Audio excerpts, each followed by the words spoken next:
आज के इस कार्यक्रम के सिलसिले में मुझसे पहले हमारे साथियों ने अपनी बात कही।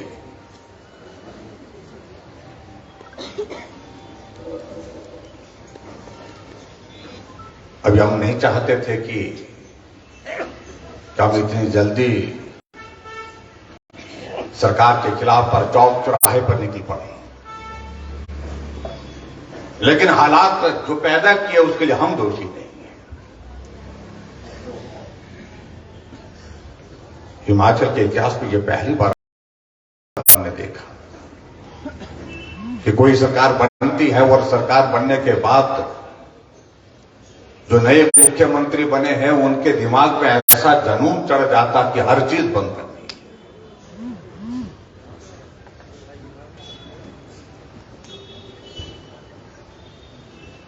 और इस बात को लेकर के सही यहां कहा जा रहा कि होर्डिंग लग गए, सुख की सरकार। सही मायने में सुख मिल रहा है क्या? और इसलिए हमारे भाई सब कह रहे थे सुखों की सरकार नहीं, ये दुखों की सरकार हो गई।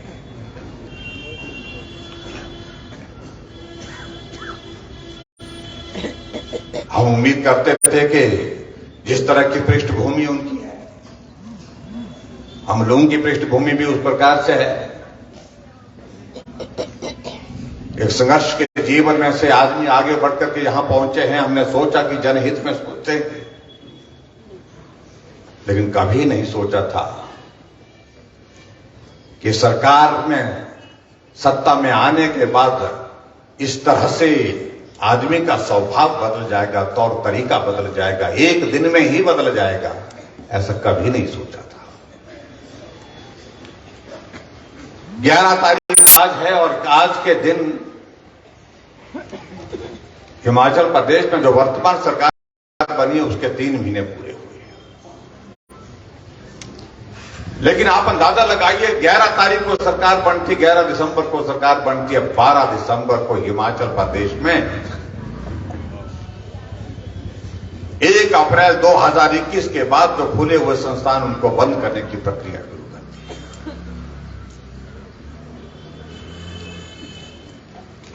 नोटिफिकेशन किस चीज की होने लगी? डी नोटिफिकेशन की। इतने संस्थान डीनोटिफाई। हमने 2 दिन सोचा, 3 दिन सोचा, हमने सोचा कि शायद ये रुक जाएगा ये क्रम, लेकिन वो क्रम अभी 3 महीने का कार्यकाल पूरा हो गया, अभी तक भी रुकने को नहीं आया। पिछले कल हिमाचल प्रदेश में जो डिग्री कॉलेज खोले थे 19 डिग्री कॉलेज भी डीनोटिफाई कर दिए। अभी 3 महीने का कार्यकाल एक ही काम में हमने बिताया, डीनोटिफिकेशन में।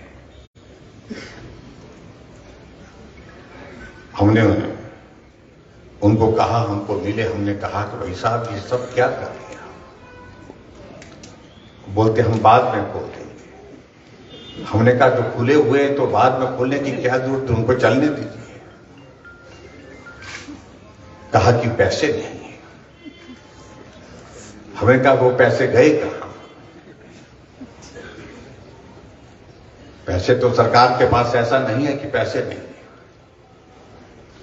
लेकिन एक बहाना चाहिए। और हमें इस बात को समझाने की कोशिश हो रही थी, बिना बजट के संस्थान खोल दिए गए। और मैं मुख्यमंत्री जी को कहना चाहूंगा कि मेहरबानी करके कम से कम ये बोलना बंद करें, हम हिमाचल प्रदेश की विधानसभा के अंदर पिछले 25 वर्षों से संस्थान खोलने की प्रक्रिया हिमाचल प्रदेश में जो 50 वर्षों से, जब से हिमाचल बना है, जो चल रही है, उसी प्रक्रिया के अंतर्गत संस्थान खोले। कैबिनेट के निर्णय के पश्चात जो है संस्थान खोले हैं, पोस्टें क्रिएट की गई है और उसके बाद संस्थान को फंक्शनल करने के ऑर्डर कर दिए।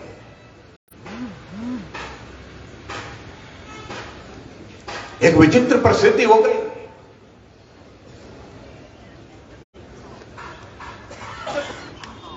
हॉस्पिटल में 8 महीने से डॉक्टर बैठ करके इलाज कर रहा था मरीजों का, और सुखू जी की सरकार बनी, जहां डॉक्टर बैठता था वहां ताला लगा दिया।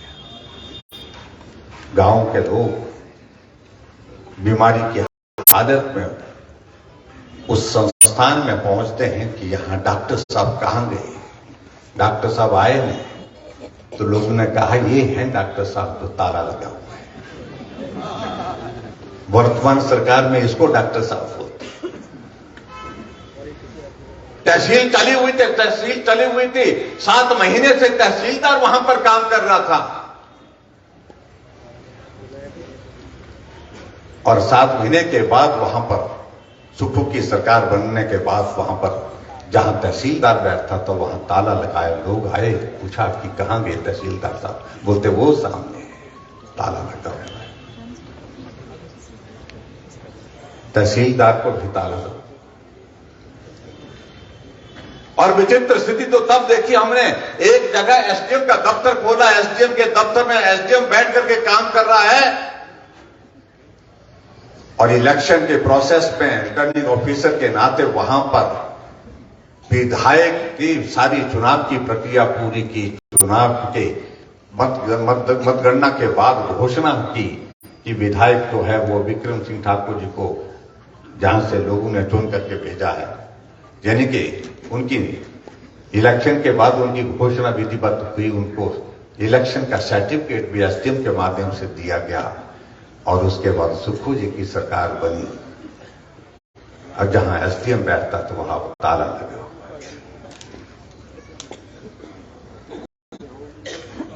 सब तहसील खोली गई, यहां भी जिक्र हो रहा था सब तहसील का। वहां पर जहां सब तहसील पर नायब तहसीलदार बैठता था वहां ताला लगा है। पुलिस चौकी हमने ऑल इंडिया मेडिकल इंस्टीट्यूट के यहां पर खोली गई। यहां की आवश्यकता है, जरूरत है। सरकार कांग्रेस की बनी, सुखू की सरकार बनी, और वहां पर भी ताला लगा दिया। अभी मैं सवार घाट से होकर के आया, वहां पर मैं थोड़ी देर के लिए चाय पान के लिए रुका। वहां सब साथियों के बीच में जब बैठा तो कहने लगे यहां कॉलेज की बहुत बड़ी जरूरत है। भाई रणधीर जी जिस प्रकार से कह रहे थे, कॉलेज खोला गया, लोगों की मांग पर खोला गया, और उस कॉलेज को फंक्शन करने के आदेश दिए। 29 बच्चों ने एक ही क्लास में एडमिशन ले लिया, और 29 में से 22 बेटियां। लेकिन वो कॉलेज जब बंद कर दिया गया, और इसलिए आज मैं देख रहा था, मैं सोशल मीडिया में कुछ साथियों ने लिखा है ये लोकप्रिय सरकार नहीं लोकप्रिय सरकार है। लोकप्रिय का मतलब एलओसी के जो होता है ताला वाली सरकार है। आप कल्पना करिए, हिमाचल में सरकार बनने के बाद 3 दिन के बाद 4 दिन के बाद बिलासपुर के सीमेंट फैक्ट्री में ताला लग गया, और हिमाचल छोटा सा प्रदेश है, छोटे से प्रदेश में सबसे बड़े अगर इंडस्ट्रियल कोई यूनिट है तो वो सीमेंट इंडस्ट्री है, जहां हजारों लोगों को रोजगार मिलता है, हमारे ट्रक ऑपरेटर को रोजगार मिलता है। और 70 दिन से ज्यादा समय तक ताला लगा रहा, और हिमाचल प्रदेश को 200 करोड़ रुपए का रेवेन्यू का लॉस हो गया। हमने कहा ये ताला लगा क्यों? तो मालूम पड़ा कि इंडस्ट्री वालों को बुलाया गया, उनके साथ ठीक तरह से व्यवहार नहीं किया गया, और उसके बाद इंडस्ट्री ने कहा कि हम ऐसी परिस्थिति में नहीं चला सकते, ताला लगा दिया। और हमारे ट्रक ऑपरेटर कितना परेशान हुए यहां पर, आप इस बात की कल्पना कर सकते हैं। जो हमारे कर्मचारी उसमें लगे हुए हैं वो कितने परेशानी के दौर में से गुजरे, आप कल्पना कर सकते हैं। लेकिन 72 दिनों के बाद वो हड़ताल को समाप्त करने की अगर परिस्थिति आई, उसमें भी हमारे जो ट्रक ऑपरेटर को जो पहले किराया मिलता था उसमें भी कमी करके समझौता करने के लिए बात किया।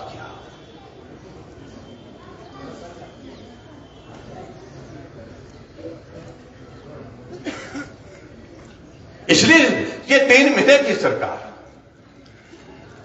और मैं इस बात को कहना चाहता हूं कि हिमाचल के इतिहास में यह पहला अवसर है जब किसी सरकार के 3 महीने के अंदर लोग सड़कों पर बैठ गए।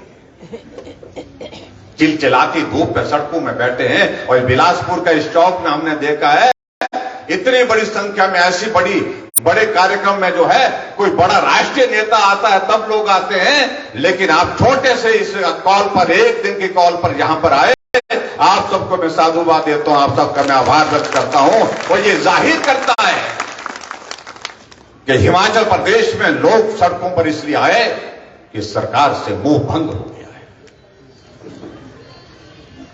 और इस सरकार को बर्दाश्त करने की अब लोगों की ओर से इजाजत नहीं हो पाएगी।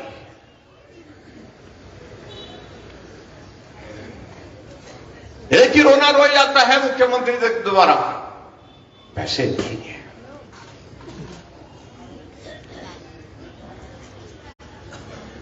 हमने तो कभी नहीं कहा। और ये कहा जाता कि ऋण छोड़ के जैसे कि तुम सारा ऋण चुकता करके चले गए थे। और हिमाचल प्रदेश में जब भारतीय जनता पार्टी की सरकार आदरणीय धूमल जी के नेतृत्व में थी, 27,000 करोड़ रुपए ऋण था। और 2012 से 2017 तक कांग्रेस पार्टी की सरकार रही, वो 27,000 करोड़ रुपए का ऋण 48,000 करोड़ तक पहुंचा। इस बीच में कोविड नहीं था, कोरोना भी था नहीं। और हमने जब सरकार 2017 से 2022 तक पहुंचाई तो ये ऋण जाकर के 70,000 बने 69,600 करोड़ पर था। ये कहा जा रहा है कि 75,000 करोड़ रुपए का ऋण भारतीय जनता पार्टी छोड़ गई। मैं दावे के साथ कह सकता हूं, मैं आप सबके बीच में इस बात को कह रहा हूं, 75,000 करोड़ रुपए का ऋण तो तुमने हिमाचल प्रदेश में सरकार बनने के बाद 3 महीने में पहुंचा दिया। हम तो 69,600 करोड़ पर हिमाचल प्रदेश के ऋण को छोड़ गए थे। जहां 21,000 करोड़ रुपए आपकी सरकार ने 2012 से 2017 तक ऋण लिया, वहां हमारी सरकार ने भी 21,000 करोड़ रुपए का ऋण 2017 से 2022 तक लिया। और हमने कोरोना का सामना किया। और अभी हिमाचल प्रदेश में आप अंदाजा लगाइए, कहा कि हम व्यवस्था परिवर्तन के लिए आए।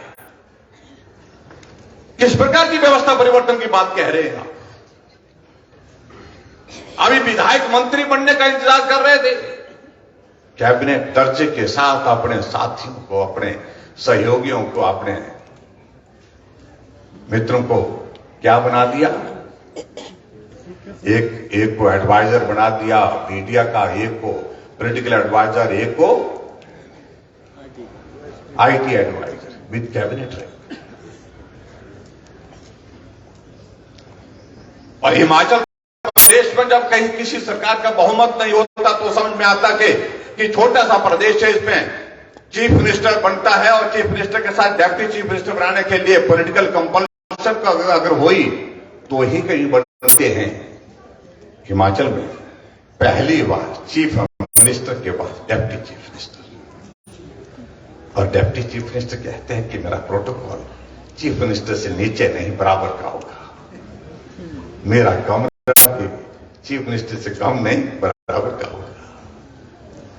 अब ये सारी चीजें हैं, हम उन सारी चीजों पर भी आप करिए, प्रोटोकॉल को आप निभाइए। लेकिन एक बात मैं जरूर कहना चाहता हूं कि हिमाचल प्रदेश में भारतीय जनता पार्टी की सरकार ने कोई सीपीएस नहीं बनाया।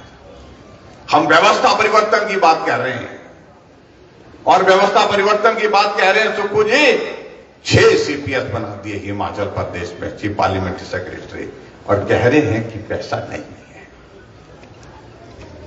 हमारे ठेकेदार जो काम करके पीडब्ल्यू डिपार्टमेंट में, आईपीएस में काम करके 4-4 महीने से 5-5 महीने से बिल जब से आचार संहिता लगी है, आचार संहिता के समझ में आता कि 2 महीने का कार्यकाल, उस वक्त कोई पेमेंट नहीं होती, लेकिन अब तो 5 महीने हो गए, जो काम किया है उसकी एलओसी जारी नहीं हो पा रही है, उसका पैसा जो है वापस नहीं दिया जा रहा है।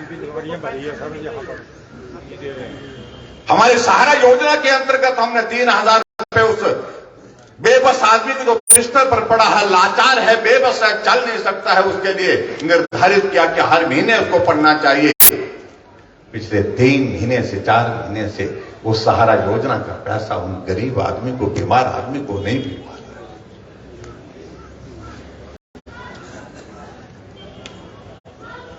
हमने आयुष्मान भारत के अंतर्गत पूरे देश भर में आदरणीय प्रधानमंत्री नरेंद्र मोदी जी ने पूरे देश के गरीब लोगों के इलाज के लिए एक व्यवस्था दी कि अगर गरीब भी होगा तो उसका भी इलाज करेंगे, 5 लाख रुपए तक का जिम्मा हम सरकार की ओर से उठाएंगे। आयुष्मान भारत, उसको भी ब्रेक लगा दी गई है, उसको भी रोकने की कोशिश हो रही है। उसका जो स्टेट का जो शेयर जमा करना का होता है, वो स्टेट का शेयर जमा नहीं किया जा रहा है। हमने गरीब लोगों के इलाज के लिए हिमकेयर की शुरुआत हिमाचल प्रदेश में की है और हिमकेयर का पैसा भी पिछले कई महीनों से रुका पड़ा हुआ है। और जो प्राइवेट हमने इंस्टीट्यूशन उसमें एम्पैनल किए थे, उनको रद्द कर दिया गया है। हर बात को बंद करने का जुनून चढ़ा हुआ है। हम बोलते ये क्यों कर रहे, बोलते हमको गारंटी पूरी करनी है। मैंने कहा ऐसे करते करते कहीं आपकी गारंटी ही गोल ना हो जाए।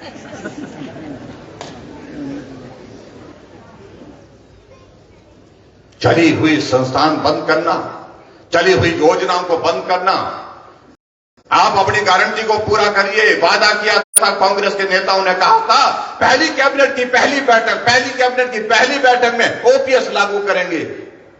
बैठ के तो 4 हो गए, क्या ओपीएस मिला?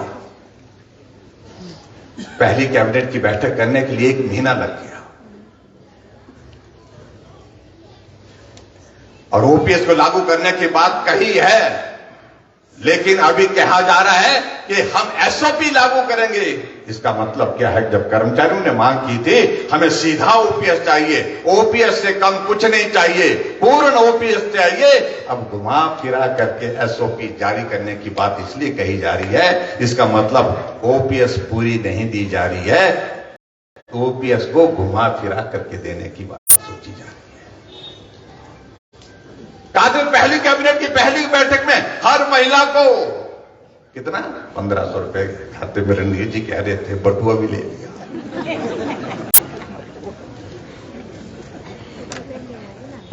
बटुआ तो हाथ में है लेकिन वो पैसा 1500 रुपए आ नहीं रहा है।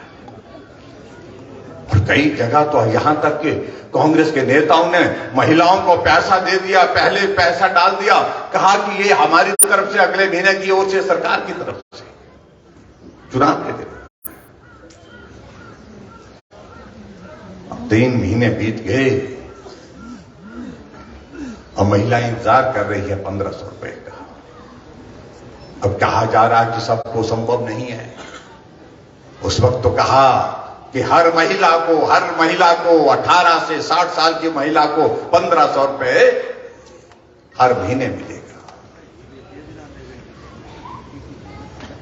और यह भी कहा था कि पहली कैबिनेट की पहली बैठक में हिमाचल प्रदेश में हम 5 लाख नौजवानों को रोजगार देंगे।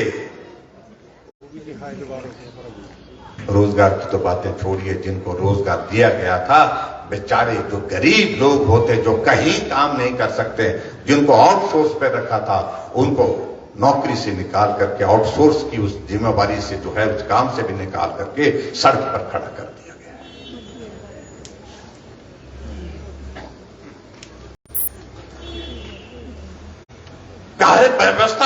व्यवस्था परिवर्तन। डीजल की कीमत हमने कम की थी, पूरे देश में सबसे कम अगर डीजल की कीमत थी वो हिमाचल प्रदेश में थी।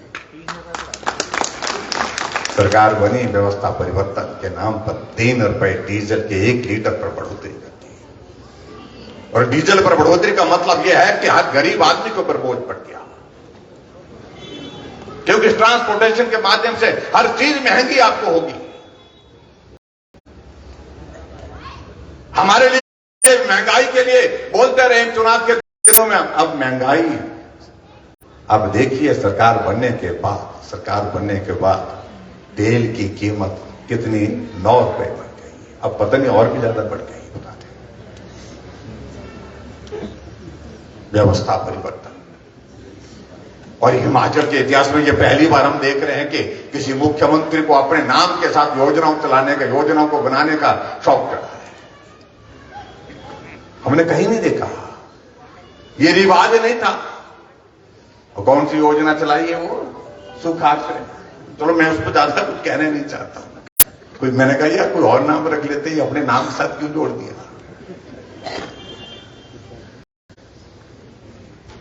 योजना का नाम जो रखना वो रखे, लेकिन हम ये चाहते हैं गरीब जनता के साथ जिस तरह के वादे किए तो उन वादों को पूरा करने की जो बातें कही तो उनको पूरा किया जाए और जनता को इस प्रकार से गुमराह न किया जाए। तुम गुमराह करने में सफल हो गए हो। सरकार कांग्रेस पार्टी की हिमाचल प्रदेश में भले बनी है, लेकिन आज तक के हिमाचल के इतिहास में सबसे कम अंतर के साथ कोई सरकार बनी है तो वर्तमान सरकार है। 0.9% का अंतर है। 37,000 वोट का अंतर है। इसलिए प्रदेश की जनता ने हमको नहीं हराया। मैं इस बात को मैं कह सकता हूं, जनता ने हमको मुकाबले के लिए बिल्कुल बराबर के करीब पहुंचाया है। सबसे कम अंतर है। और इसलिए इस बात को ऐसा मत सोचिए कि सरकार बन गई है, हम सबको कुचल करके रख देंगे, हम किसी की बात को सुनेंगे नहीं। हमें कांग्रेस के मित्र मिलते हैं, विधायक मिलते हैं, पार्टी के नेता मिलते हैं। हमने कहा क्या हाल है भाई? बोल रहे थे ठीक ही बोलना पड़ेगा। मैंने कहा बोलना क्यों पड़ेगा? वो तो क्या करे? मैंने कहा अभी तो ताजी सरकार बनी है, वो जब क्या करे? पहली सरकार वीरभद्र सिंह जी होते थे, कम से कम वो सुनते तो थे। इनका पता ही नहीं लग रहा सुनते किसकी है। विधायक ये बोलते कि हमारी नहीं सुनते, मंत्री ये बोलते कि हमारी नहीं सुनते, तो सुनते किसकी है? इसलिए विचित्र से एक परिस्थिति है, मन में आ जाती है कि ये करना है, ये करना है। आप करिए, हमें कोई आपत्ति नहीं है। अगर जनहित में करना हो, हमने कहा कि हमारी ओर से सहयोग होगा, लेकिन इस प्रकार से बदले की भावना से अगर काम करने की बात करेंगे तो निश्चित रूप से विरोध होगा, और वो सड़कों पर भी होगा, विधानसभा के अंदर भी होगा, और यहां तक कि अगर न्यायालय में जाकर के भी अगर जनहित में हमको कोई निर्णय के लिए गुहार लगानी पड़ेगी, हम न्यायालय तक जाएंगे। इसलिए हमने तय किया कि हिमाचल प्रदेश में जो संस्थान रद्द किए हैं, जो जनहित में खोले थे, जनप्रतिनिधियों के कहने पर खोले थे, हम सड़कों पर भी लड़ाई लड़ेंगे, विधानसभा के अंदर भी लड़ेंगे, और कानून के रास्ते पर चल करके भी इसके लिए लड़ाई हाई कोर्ट तक लड़ेंगे। आवश्यक होगा तो सुप्रीम कोर्ट तक भी लड़ेंगे। सरकार नए काम की शुरुआत करती है, आगे बढ़ने की सोचती है, लेकिन ये सरकार अभी तक उसी में लगे हुई। 3 महीने का कार्यकाल उसी में बीत गया कि संस्थान बंद, ये काम बंद, वो काम बंद। आज पूरे हिमाचल प्रदेश में देखिए, सड़कों का काम जहां छोड़ा था वहीं रुका पड़ा है। भवन का काम, चाहे हॉस्पिटल है, स्कूल है, चाहे दूसरा है, जहां छोड़ा था वही इंतजार कर रहा है आगे बढ़ने का।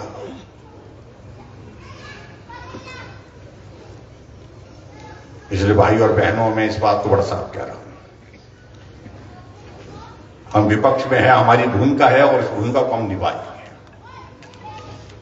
और यहां हमारे साथी कह रहे थे कि जहां हमारे मुख्यमंत्री जी कह रहे हैं कि बजट का प्रावधान, हमने हिमाचल प्रदेश में विधायक क्षेत्र विकास निधि 2 करोड़ रुपए हर विधायक के लिए तय की है और बजट में उसका प्रावधान किया।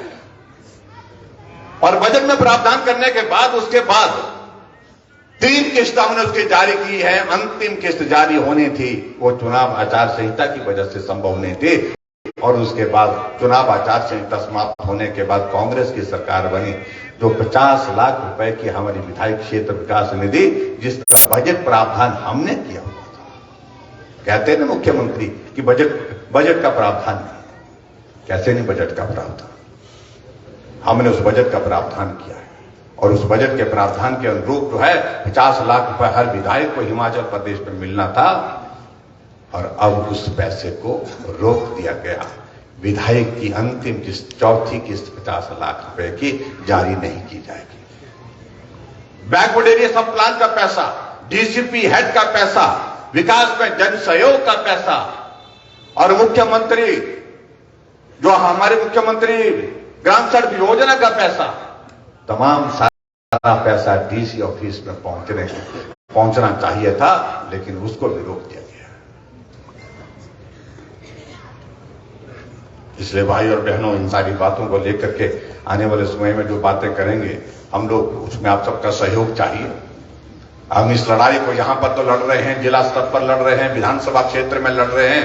हमने कहा कि हम सिग्नेचर कैंपेनिंग शुरू करेंगे हिमाचल प्रदेश में, और मैंने मुख्यमंत्री को कहा कि अगर कांग्रेस के विधायक अपने क्षेत्र में उन संस्थानों को नहीं चाहते हैं तो लिख करके दे दे, वो कि लिख करके दे हमें ये संस्थान नहीं चाहिए, इनको डिनोटिफाई करिए, तो हम उस सारी बात को मान जाएंगे।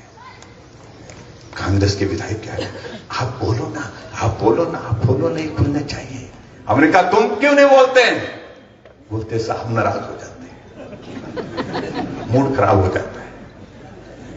अरे मूड कुछ रखोगे तो अगली बार कोई ढूंढे नहीं मिलेंगे, मैं बता दूं। कुछ बातें कहनी पड़ेगी, जनप्रतिनिधि के नाते, एक विधायक के नाते कहनी पड़ेगी, और इसलिए हम यही कहना चाह रहे हैं कि मेहरबानी करके मुख्यमंत्री जी, आप इस बात को हमको मत समझाया करो कि बजट का प्रावधान नहीं, कैबिनेट का निर्णय जब होता है उसमें सारी चीजों का इंक्लूजन होता है, पोस्टों की क्रिएशन उसमें होती है, बजट प्रावधान उसमें होता है, और उसके बाद उस संस्थान को खोला जाता है। उसी प्रक्रिया के अंतर्गत हिमाचल प्रदेश में संस्थान खोले हैं।